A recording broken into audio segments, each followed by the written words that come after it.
حضرت مولانا الیاس صاحب رحمۃ اللہ علیہ نے اپنا سب کچھ لگا دیا، یہاں تک کہ کھانے کو کچھ نہیں بچا، تو اپنے ساتھ جو مرکز میں ہمارے اپنے پاس پڑھنے والے جو اس ٹائم کے میواتی تھے ان کو کہا کہ ایک کام کرو، دیکھو میرے پاس اب تمہارے کو کھلانے کو کچھ نہیں ہے، میں تمہارے کو سفارش نامہ لکھ دیتا ہوں، دلی میں بہت سارے مدرسے ہیں، تم کسی مدرسے میں جا کے پڑھ لو، کیونکہ یہاں تو اب کچھ نہیں ہے۔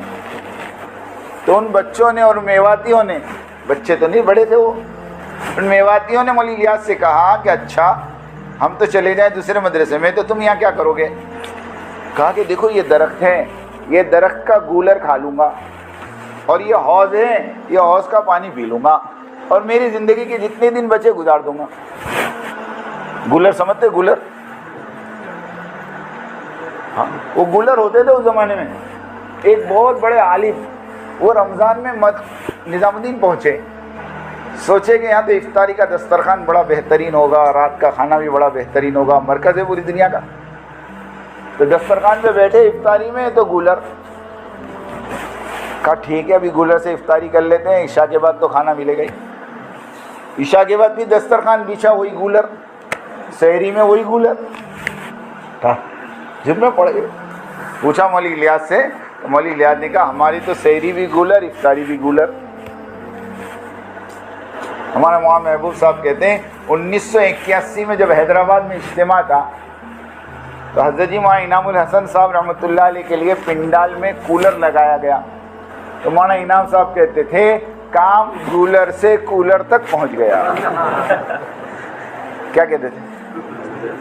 کام کہاں سے کام پہنچ گیا؟ گولر سے کولر۔ یہ جملے تھے مولانا انعام صاحب کے۔ تو وہ بچے میواتی جو پڑھتے تھے مولانا کے ساتھ رہتے تھے، انہوں نے کہا کہ حضرت جب آپ گولر کھا کر اور پانی پی کر گزارا کر سکتے تو ہم بھی آپ کے ساتھ گولر کھائیں گے، پانی پئیں گے۔ جب کھانے کے زمانے میں آپ کو نہیں چھوڑا تو فاقے کے زمانے میں آپ کو کیسے چھوڑے؟ یہ اس گھر کا حال بتا رہا ہوں، کچھ بھی نہیں کھانے کو، بیوی بھوکی ہے، بچے بھوکے ہیں۔ مولوی یوسف صاحب اکیلے ہی تو تھے، مولوی یوسف صاحب اکیلے ہی تو تھے۔ ایک مرتبہ کا واقعہ ہے، اس کے بعد سے نظام الدین فاقہ نہیں آیا۔ میں وہ واقعہ سنا دوں خالی آپ کو۔ ایک مرتبہ کا واقعہ ہے کہ جماعت کھانا کھائی، ان کو کیا تکلیف ہوئی، جماعت کھانا کھائی، جماعت کھانا کھائی، پلیٹ میں تھوڑا کھانا بچ گیا، تو مولانا الیاس صاحب رحمۃ اللہ علیہ نے سائیڈ میں سے پلیٹ کو صاف کیا، کھانے کو بیچ میں کیا، اور ایک پردہ ہوا کرتا تھا گھر میں اور مسجد کے بیچ میں، وہ پلیٹ اٹھا کر پردے کے پیچھے دی اور اپنی بیوی سے کہا کہ یہ کھانا تھوڑا سا بچا ہے، تم اور یوسف کھا لو۔ اب وہ پلیٹ اندر گئی، دسترخوان بچھا، پلیٹ رکھی، مولوی یوسف صاحب نے اور ان کی امی نے ہاتھ دھویا، اور جیسے دسترخوان پر بیٹھ کر پہلا نوالا ابھی اٹھایا بھی نہیں تھا، اتنے میں پردے کے پیچھے سے آواز آئی، ارے ایک اور جماعت آ گئی، وہ کھانا واپس کر دو۔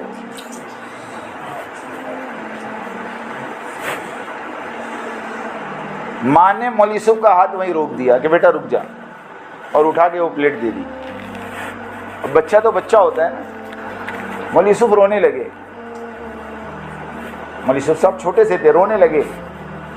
مولوی الیاس کو پتہ چلا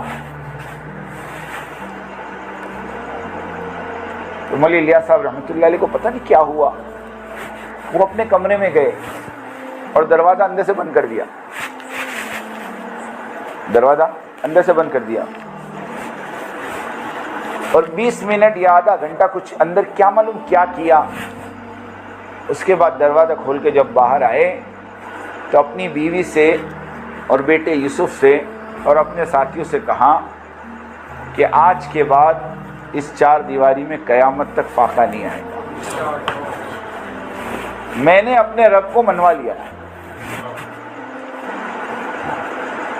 یہ وہ ہستیاں ہیں، یہ وہ ہستیاں ہیں۔ جب مولانا الیاس صاحب رحمۃ اللہ علیہ کے زمانے میں فاقے شروع ہو گئے نا نظام الدین میں، تو دلی والوں کو پتا چلا کہ دلی والے دوڑے ہوئے آئے اور آ کر کہا حضرت یہ ہماری ساری پراپرٹی کے کاغذات ہم آپ کو دیتے ہیں، اس کو بیچ کر اس کا پیسہ مرکز کے اوپر لگا دو۔ مولانا الیاس صاحب رحمۃ اللہ علیہ نے کہا یہ پیپر تم پکڑو، ان پیپر کی مجھے ضرورت نہیں، قسم خدا کی میں ابھی دعا کر دوں اللہ یہ بنگلے والی مسجد کو سونے چاندی کا بنا دے۔ تم کیا سمجھتے ہو؟ تم کیا سمجھتے ہو میرے اللہ کو؟ کیا میرا اللہ ان ٹکڑوں کا محتاج ہے؟ یہ استغنا تھا، یہ ہاں یہ استغنا تھا۔ حضرت مولانا زکریا صاحب رحمۃ اللہ علیہ کہتے ہیں میں اعتکاف میں تھا اور باہر لڑنے کی آواز آئی زور زور سے، میں گھبرایا کہ کیا ہوا نظام الدین میں باہر آیا تو مولوی یوسف صاحب رحمۃ اللہ علیہ ایک دلی والے کو غصہ کر رہے تھے۔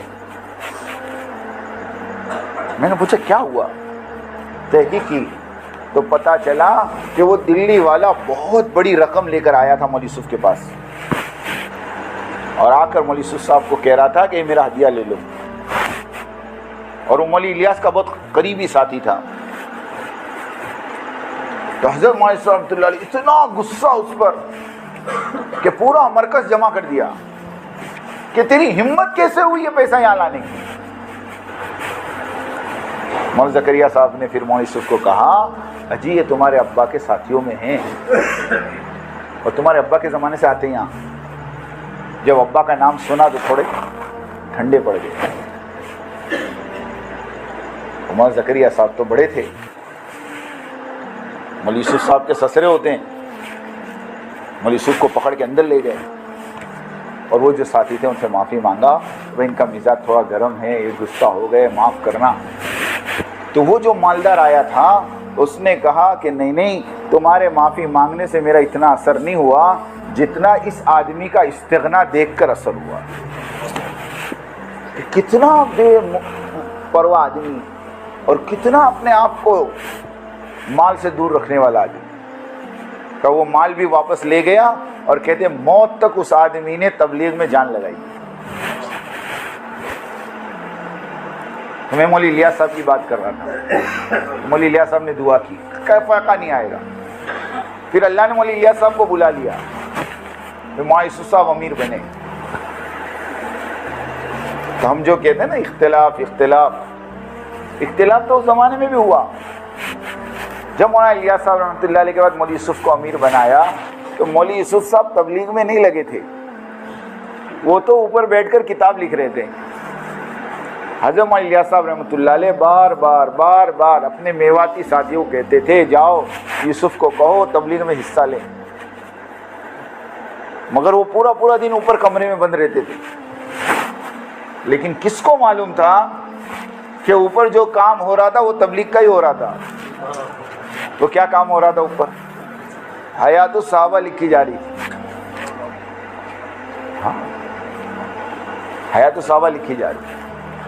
لیکن جب مولانا زکریا صاحب رحمۃ اللہ علیہ نے مولانا عبد القادر صاحب رائے پوری رحمۃ اللہ علیہ سے مشورہ کر کے مولوی یوسف صاحب کو امیر بنا دیا تو اس وقت اختلاف کرنے والے مولانا احتشام الحسن کاندھلوی، جن کی کتاب پستی کا واحد علاج، اگر یقین نہ آوے تو فتاوی محمودیہ پڑھ لینا۔ مولانا احتشام صاحب نے مفتی محمود الحسن صاحب کو مولوی یوسف کی شکایتوں بھرا خط لکھا تھا کہ اجی ایک 28 سال کا آدمی امیر بن گیا اور کبھی تبلیغ میں اس کے 4 مہینے نہیں لگے۔ لوگ ابھی کہتے ہیں نا، وہ اس ٹائم بھی سوال ہوئے تھے، سمجھ میں آئی بات؟ مجھے بتاؤ مولوی الیاس کے 4 مہینے کون سے صوبے میں لگے؟ ہاں بتا سکتا کوئی؟ ارے جس آدمی کی زندگی لگی ہو اس کا تم 4 مہینے کا پوچھو؟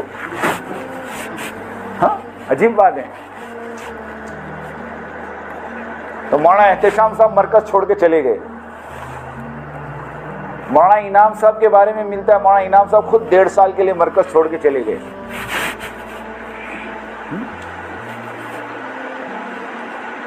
لیکن یہ مخلصین تھے، ان کو اختلاف تھا، مخالفت نہیں تھی۔ فرق سمجھنا، ایک ہوتا ہے اختلاف اور ایک ہوتی ہے مخالفت، اور مخالفت جو کرتا ہے وہ محروم ہوتا ہے. ہاں، مخالفت جو کرتا ہے وہ محروم ہوتا ہے. شیطان نے آدم کی مخالفت کی تھی علیہ السلام، اس لیے توبہ کی توفیق نہیں ہوئی اس کو. اختلاف نہیں تھا اس کو مخالفت کی کہ میں 6 لاکھ برس اللہ کی عبادت کی،